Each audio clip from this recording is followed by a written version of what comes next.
क्या आपको पता है इस वीडियो को पूरा देखने से आपका क्या बेनिफिट होगा?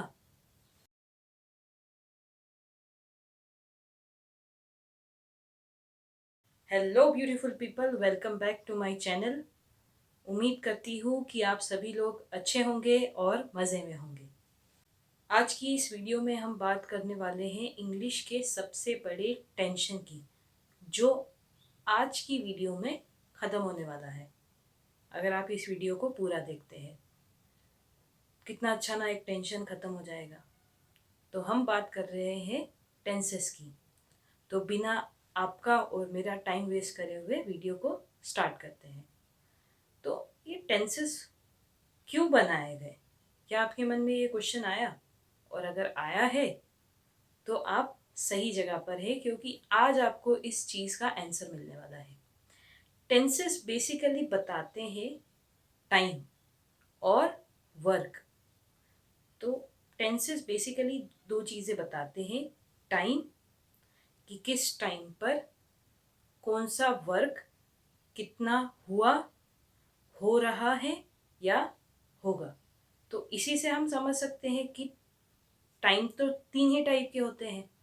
एक जो अभी चल रहा है, दूसरा सेकंड जो हो चुका है पास्ट, और जो होने वाला है फ्यूचर। तो हम बोल सकते हैं कि टेंसेस भी थ्री टाइप्स के ही तो होते हैं: present tense, past tense, future tense. तो ये हमारे टेंसेस के टाइप हमारे हमें क्लियर हो गए।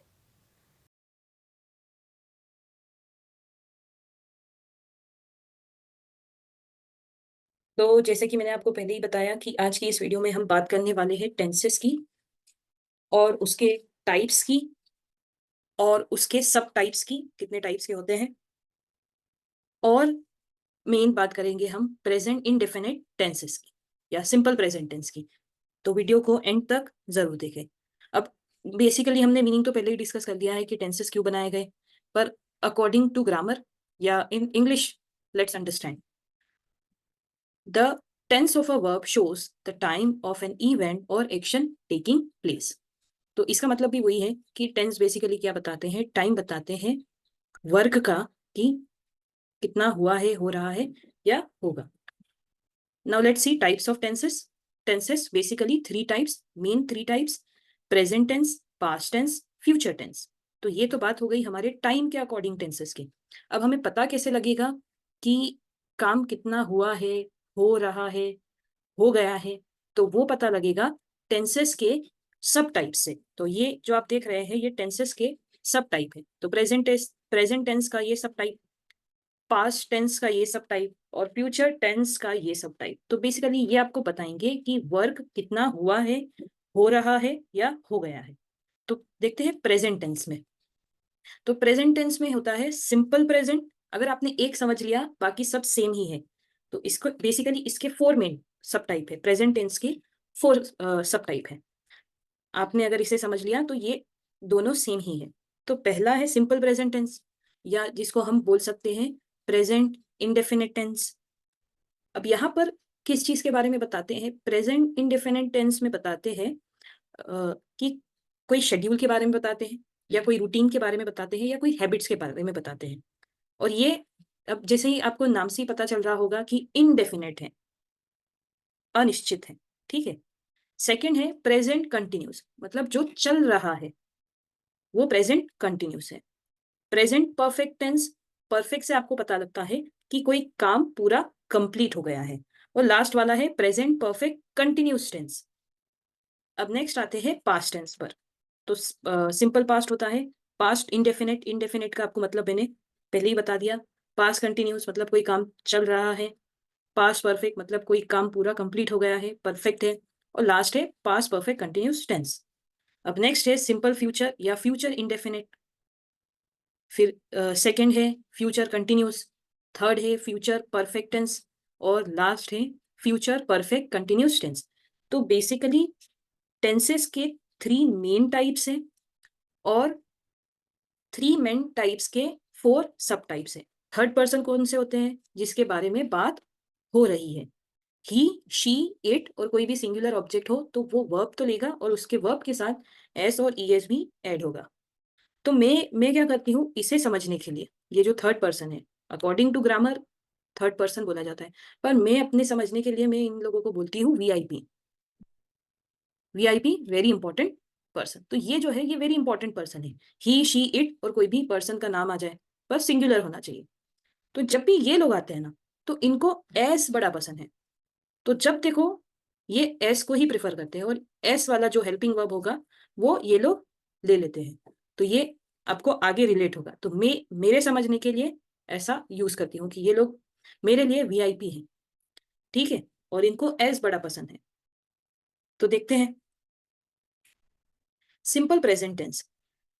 तो इनमें ये जो है ये हम यहाँ पर इसके 4 टाइप्स देखेंगे अकॉर्डिंग टू सेंटेंसेस, है ना। सेंटेंस के अकॉर्डिंग हम 4 टाइप्स देखेंगे। एक है अफर्मेटिव, दूसरा होने वाला है नेगेटिव, थर्ड होने वाला है इंट्रोगेटिव और लास्ट होने वाला है इंट्रोगेटिव नेगेटिव। देखो अगर आपको टेंसेस आ गए ना तो 50% इंग्लिश आपको आ गई, ठीक है। तो देखो अफर्मेटिव, अफर्मेटिव सेंटेंस में क्या होगा, अफर्मेटिव को पॉजिटिव सेंटेंस भी बोल सकते हैं। तो इसके रूल्स क्या है, सबसे पहले होगा हमारा सब्जेक्ट। सब्जेक्ट सब्जेक्ट क्या है हमारा, डूअर। अगर आपने वो क्लास सेकंड वाला वीडियो देखा है तो आपको पता है कि सब्जेक्ट क्या होता है। सब्जेक्ट कौन है, डूअर है। और वर्ब का फर्स्ट फॉर्म आएगा। और हमारे अगर वीआईपी है, ही, शी, इट है, तो वो एस ई एस ले लेंगे और लास्ट में क्या आ जाएगा, ऑब्जेक्ट।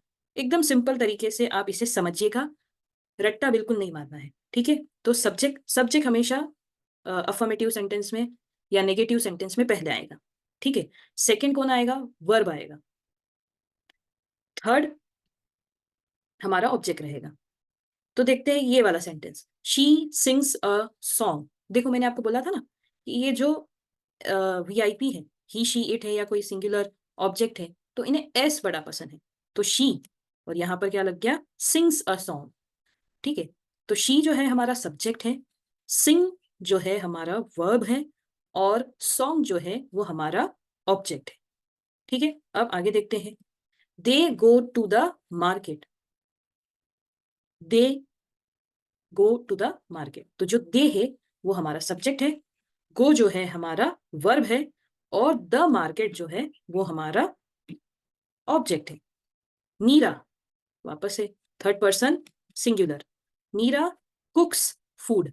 अगर यहां पर लिखा होता मीरा कुक फूड तो वो रॉन्ग हो जाता, क्योंकि जब भी हम थर्ड पर्सन सिंगुलर की बात करते हैं तो वर्ब के साथ एस ई एस जरूर लगता है। और अगर आप चाहो मेरी तरीके से इस चीज को लर्न करना या समझना, तो आप इसे देख सकते हो, जब भी वीआईपी आते हैं तो उन्हें एस बड़ा पसंद है, तो वो एस वाले एस उनमें जरूर लगेगा, ठीक है। एस लगेगा या ई एस लगेगा, डिपेंड करता है वर्ब पर। अब देखते हैं नेगेटिव सेंटेंस। आई होप आपको अफर्मेटिव पॉजिटिव सेंटेंस क्लियर हो गए हैं। अब नेक्स्ट है नेगेटिव सेंटेंस। नेगेटिव सेंटेंस में भी वही, सबसे पहले आपका सब्जेक्ट, फिर यहां पर आ जाते हैं हमारे डू और डस, और उसके साथ लगता है नॉट, ठीक है। डू डस के साथ लगेगा नॉट। मतलब पहले तो आप पॉजिटिव बात कर रहे थे, अब हम यहाँ पर नेगेटिव बात कर रहे हैं कि जैसे वह गाना गाती है, वह गाना नहीं गाती है। और हाँ, अगर आप हिंदी में समझना चाहे तो ता है, ती है, ते है, इससे आप इसे रिलेट कर पाएंगे, ठीक है। She does not sing a song. अब देखिए यहां पर ये जो वर्ब है सिंग, इसमें सिंग्स नहीं आएगा क्योंकि डस में ऑलरेडी ई एस लग चुका, और क्योंकि हमारा शी जो है वो थर्ड पर्सन है सिंगुलर और वीआईपी है, मेरे अकॉर्डिंग अगर आपको समझना हो, तो इसने क्या ले लिया, डज ले लिया। तो ही, शी, इट, ये लोग डज का यूज करेंगे, इनमें डज लगेगा, ओके। नॉट, ये सिंग, सिंग्स नहीं आएगा, sing a song. They do not go to the market. Meera does not cook food, यहां पर भी एस नहीं लगेगा क्योंकि यहां पर ऑलरेडी डज है। आई होप ये आपको क्लियर हुआ। और जो पहले है वो हमारा क्या है, शी जो है वो हमारा सब्जेक्ट है। डज नॉट, या आप इसे बोल सकते हैं शॉर्ट फॉर्म में डजंट।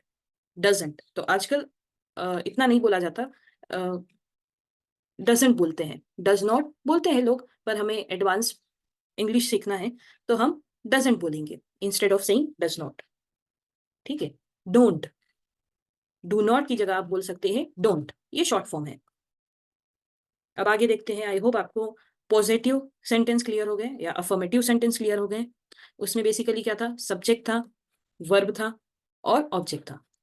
नेगेटिव में क्या है, सब्जेक्ट है, हेल्पिंग वर्ब है, ये जो डू और डज है ना, ये हमारे हेल्पिंग वर्ब है, डू डज और नॉट, क्योंकि नेगेटिव है तो नॉट जरूर लगेगा। जब भी आप देखो नॉट लगा है वो मतलब नेगेटिव सेंटेंस है। वर्ब का फर्स्ट फॉर्म और ऑब्जेक्ट, और देखिए यहाँ पर वर्ब का फर्स्ट फॉर्म है, तो गलती से आप यहाँ पर सिंग्स मत लिखाना या कुक्स मत लिखाना जब भी आप थर्ड पर्सन सिंगुलर देखो तो, क्योंकि आगे क्या है, डज है। अब देखते हैं interrogative sentence. There are two types of interrogative sentence, दो टाइप के इंट्रोगेटिव होते हैं। एक तो होते हैं ये वाले, फर्स्ट टाइप इज इंट्रोगेटिव जिसमें डू हो, डज हो, हेल्पिंग वर्ब हो बेसिकली। तो ये जो हेल्पिंग वर्ब है ये टेंसेस के अकॉर्डिंग चेंज भी होते रहेंगे।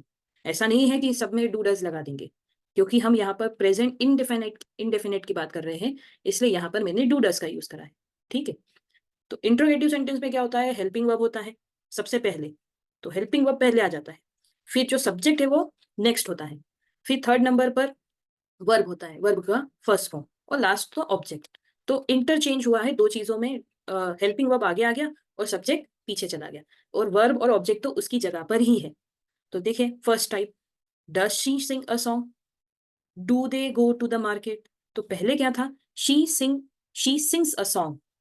ठीक है, तो क्योंकि यहाँ पर हेल्पिंग वर्ब पहले आ गया तो हमने यहाँ क्या लगा दिया, does she sing a song, do they go to the market, does Meera cook food. I hope आपको ये क्लियर हो गया। अब सेकंड टाइप जो है वो क्वेश्चन वर्ड के अकॉर्डिंग होगा, जैसे व्हाट, व्हाई, हाउ, व्हेन, ये सब हमारे क्वेश्चन वर्ड्स है। तो इस पर भी मैं आपको इस पर भी एक वीडियो आएगा जिसपे हम डीपली समझेंगे कि व्हेन कब लगाना है, व्हाई कब लगाना है, व्हाट कब लगाना है। ठीक है, तो बस आप इसे समझने के लिए देखते हैं इसे क्या कर सकते हैं। ठीक है, यहाँ पर देखिए why does she sing a song, तो यहाँ पर ये जो वाई है ये क्वेश्चन वर्ड है। व्हाट डू आई लर्न, ये जो व्हाट है हमारा क्वेश्चन वर्ड है। और बाकी अगर आप ये फॉर्मेशन देखें तो ये हमारे इंट्रोगेटिव का फर्स्ट टाइप ही तो है, जहां पर ये जो हेल्पिंग वर्ब वो पहले है और हमारा जो सब्जेक्ट है वो बाद में है, फिर वर्ब है और ऑब्जेक्ट है। व्हाट डू आई लर्न, यहाँ पर भी same, do I learn. Why do they go to the market, ये वाला, तो यहाँ पर आगे क्या जुड़ गया, वाई जुड़ गया, बाकी सेम वही है, why do they go to the market. अब लास्ट टाइप है हमारा इंट्रोगेटिव नेगेटिव, वही जब नॉट लग जाए तब वो नेगेटिव हो जाएगा। अब जब भी हेल्पिंग वर्ब पहले हो, सब्जेक्ट बाद में हो, तो वो इंट्रोगेटिव है। ठीक है, तो यहाँ पर देखिए helping verb do does, subject not plus verb का फर्स्ट फॉर्म और ऑब्जेक्ट। यहाँ पर एग्जाम्पल देखिए, does she not sing a song, या आप इसे ऐसे भी बोल सकते हैं, doesn't she sing a song. Second है, do they not go to the market, तो आप बोल सकते हैं don't they go to the market. तो फिर आपको बाद में नोट लगाने का जरूरत नहीं पड़ेगा, आप आगे ही बोल दोगे don't they go to the market, does Meera not cook food. Okay, या आप इसे बोल सकते हैं doesn't Meera cook food. I hope आप लोगों को ये टाइप्स समझ में आ गए होंगे, और इसके कि कब कहाँ पर क्या यूज करना है वो भी आपको समझ में आया होगा। और अगर आपको कोई डाउट रह जाता है तो प्लीज आप जरूर कमेंट में पूछ सकते हैं, ताकि नेक्स्ट वीडियो में मैं वो डाउट आपको एक्सप्लेन कर पाऊँ इफ पॉसिबल। ठीक है, या मैं आपको कमेंट में ही रिप्लाई कर दूंगी। आई होप आप लोगों को वीडियो में मजा आया होगा। Thank you for watching.